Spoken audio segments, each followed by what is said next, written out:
Dia nggak tahu bahwa saya tuh ngubungin orang tuanya di sana. Nah, udah ngobrol sama mamanya kaget kan. Loh kok ini tahu-tahu kita berkenalan langsung melamar gitu. Saya lihat kok putrinya ibu tuh baik gitu. Saya yang orang Jawa aja merasa kalah, kayaknya lebih Jawa daripada orang Jawa nih, saya bilang gitu kan.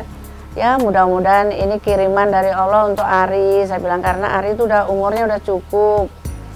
Saya nggak kepingin dia mempunyai temen atau pacar, saya kepengennya calon istri. Emangnya ibu udah tahu anakku seperti apa gitu. Kata feelingku kuat kok dia anaknya baik, saya bilang gitu kan.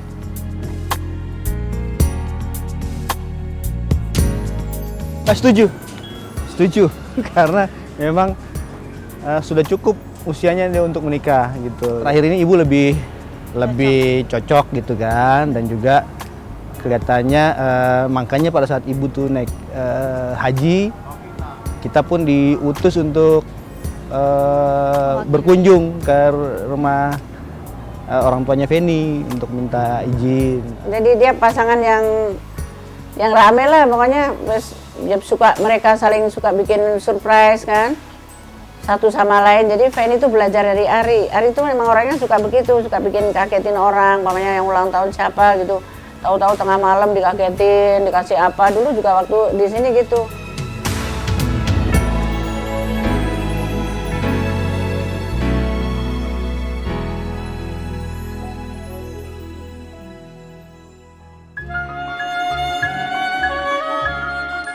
Dia nyari aseton. Gila, kita sampai nyari, ingat gak sih saudara-saudara tuh, ayo dong cari dulu aseton, dilihat masih pakai kutekan hitam. Yaudah cari dulu. Dia juga panik kan, karena dia nggak tahu keluarga aku gimana kan. Jadi yaudah cari, kita sampai cari kemana-mana ya nyari aseton buat ngilangin kutek hitamnya dia itu. Terus mama tuh juga sempet, kamu ketemu di mana sih Murah? Kan biar menghayati gitu loh. Jadi gimana rasanya Mimi dicubit waktu itu. Jadi emang bener-bener dicubit terus ya Allah sampai sakit banget gitu kan. Terus iya tante, saya lagi deket sama Venita, iya. Gitu-gitu ya kamu ya. Masih paling imo gitu. Iya tante. Gimana tante? Iya, jadi gitu tante, yang gitu-gitu. Tapi ya itu mungkin karismanya kali. Di. Aku dulu pulang bawa ambil ini, kenalin kamu ke orang tua. Kan, oh pas waktu ke rumahnya dia, sengaja aja dia ditinggalin ini CD-nya supaya aku main ke rumahnya. Kalau enggak kan aku nggak mungkin main ke rumahnya dia. modus alasannya tuh ini gitu. Aku tinggalan lagi, ini ada CD aku tinggalan di rumah gitu kan. Aku pikir oh ya udah deh, cuma mau ngambil doang. Dan saat itu tuh sama sekali nggak ada kepikiran bakal ketemu orang tua. Kan beda ya kalau misalnya dia bilang, kamu ke rumahku yuk, aku pengen kenalin kamu sama orang tua aku. Kan beda ya rasanya tuh yang, udah duduk apa. Jadi pas saat itu pas turun mobil, pas apa udah santai aja. Tiba-tiba pas masuk mobil, pas masuk ke rumahnya dia, ini kenalin ibu aku. Iya tante, langsung berubah. Langsung, iya.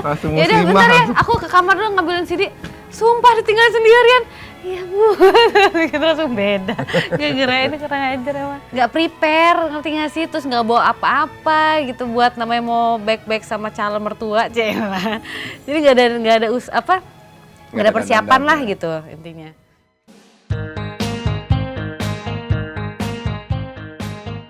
Kita mesra kita tuh gitu, toyor-toyoran gak pernah yang gitu, yang di rumah dia tuh. baru mesra tuh kalau dia mijitin aku tuh mesra banget. Pokoknya kalau di rumah, pokoknya kebiasaan dia tuh, pokoknya gini ritualnya, kalau malam saya tuh bisa tidur terakhir kalau semua udah pada tidur. Jadi kalau semua orang-orang yang saya sayang udah tidur, tuh satu ini Gavin udah, Kela ini cepet banget termasuk tidurnya. Insom juga sebenarnya, alasan dia aja. Dan kalau saya tidur harus meluk dia dari belakang, itu. Setiap hari. Soalnya memang gini, pernah juga dia tidur duluan, aku nggak bisa tidur. Oh my god, nggak bisa tidur terus sampai, kok kamu cepet banget sih tidurnya? Aku belum tidur nih, sampai gitu. Kalau belum tidur dibangun ya, bangun. Saya nggak bisa tidur ya, terus kamu minta dulu tidurnya, bangun lagi gitu. Nggak tahu kenapa, soalnya kalau misalnya dia masih aktivitas gitu, main laptopnya dia atau apa gitu, kayaknya tuh kan kayak ada aktivitas gitu, kayak ada tenang, gue udah tidur nih gitu. Tapi setiap hari pasti minta dipeluk, udah pasti. Kenapa minta peluk dari belakang? Soalnya kalau dari depan itu naganya bener-bener. Situ juga sama aja. Kamu udah bangun.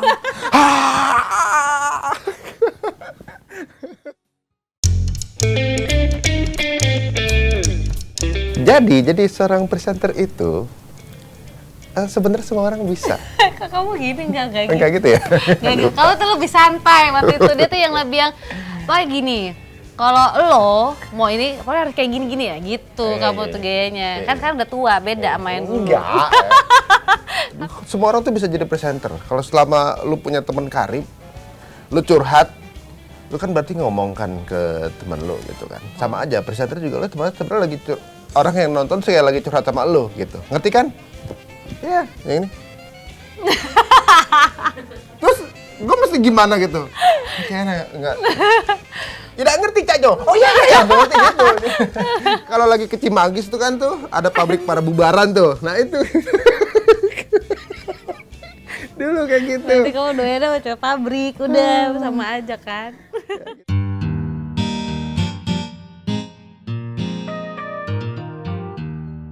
Ya dia ngebet aja. Gue hajar ya. Enggak sih, itu kita kayak apa namanya? Ini aja ngejalanin semua pengalaman kita sebelumnya aja gitu. Ya udah kita serius aja lah. Kalau emang kita tuh percaya kalau emang kita tuh jodoh, mau apapun yang kita lakuin pasti akan dilancarin gitu loh. Kita sama sekali nggak ada kata, kamu tuh udah deket sama aku, kita tuh udah mau kawin loh, nggak ada gitu, sama sekali. Abis nikah yang tadi bilang rekening abis, itu kita kayak di pom bensin, kayak kita dari nol ya. Banget tuh kayak gitu. Dari nol banget. Langsung shock. 3.000 buat apaan gitu kan. Akhirnya alhamdulillah ya di situ benar-benar berarti kita ngejalanin dengan finansial yang dari nol, dari numpang dulu di tempat ibu segala macam, dari kerjaan yang dulu kan sebelumnya itu udah habis semua dari nol. Kebuktiin loh. Kalau emang jodoh itu jodoh secara rezeki juga jodoh. Jadi secara apa namanya emosi jodoh. Jadi segala macam itu harus klop semuanya, mix and match. Jadi ya ngejalanin 10 tahun ini seru sih kita dari awal nyari tanah, bangun rumah, Semuanya. ngutang, kredit sampai jadi bikin bisnis. Segala macamnya kita lakuin berdua. Kita kadang berantem pernah kenceng tapi udah. Habis malamnya kedulupa lagi besoknya. Iya. Terus malamnya udah. Kita berantemnya maafin soal ya. masalah jalan paling seharusnya Paling belok sering kiri, masalah terus- jalan. Itu udah berantem kita tuh.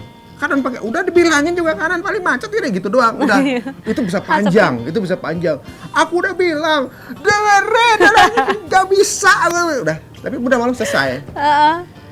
Dan Apalagi- kita tuh nggak bisa yang lama-lama nggak ngobrol, kan ada tuh orang yang nggak lagi berantem apa gitu yang gengsi mau mulai duluan. Kita mau kerja berdua nih, berantem dulu. Ya sampai ada tamunya yang dengerin kan. Nggak bisa, nggak gebrak-gebrakan berdua. Nggak pokoknya. Nggak bisa. Action. Tadi kan. peres ya gitu. berdua. Habis itu kita ketawa lagi.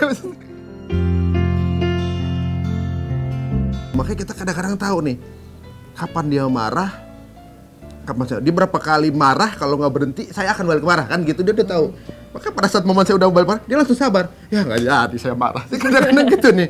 Ketika kita udah ngejalaninnya semua bareng-bareng, kita tuh tahu kok dengan sendirinya dia tuh sebenarnya nggak sukanya ini, dia tuh nggak sukanya diginiin. Jadi kita tuh harus gimana. Nanti semua itu sebenarnya sih faktor ego sih kalau menurut aku, bisa lihat pasangan-pasangan yang gimana gitu. Karena ego, gue yang paling benar, gue yang paling apa, gue paling apa gitu. Padahal sebenarnya tujuan kita tuh adalah pengennya harmonis terus kan gitu. Apalagi kita udah punya anak tuh ngerasa kayak udah deh, udah segala-galanya apa yang kita mau tuh udah ada di situ gitu loh. Gimana cara kita tuh ngejaga itu semua jangan sampai rusak gitu loh.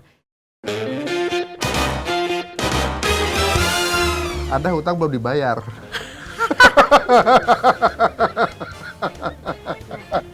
Dulu udah lucu ceritanya. Lagi jalan. Iya kali dia ditagih. Kenapa? Ini aku belum bayar kos. Oh gitu. Udah aku bayarin. Nggak usah. Masa kamu bayarin sih? Udah aku bayarin. Nggak usah. Udah. Ini ada 3.000.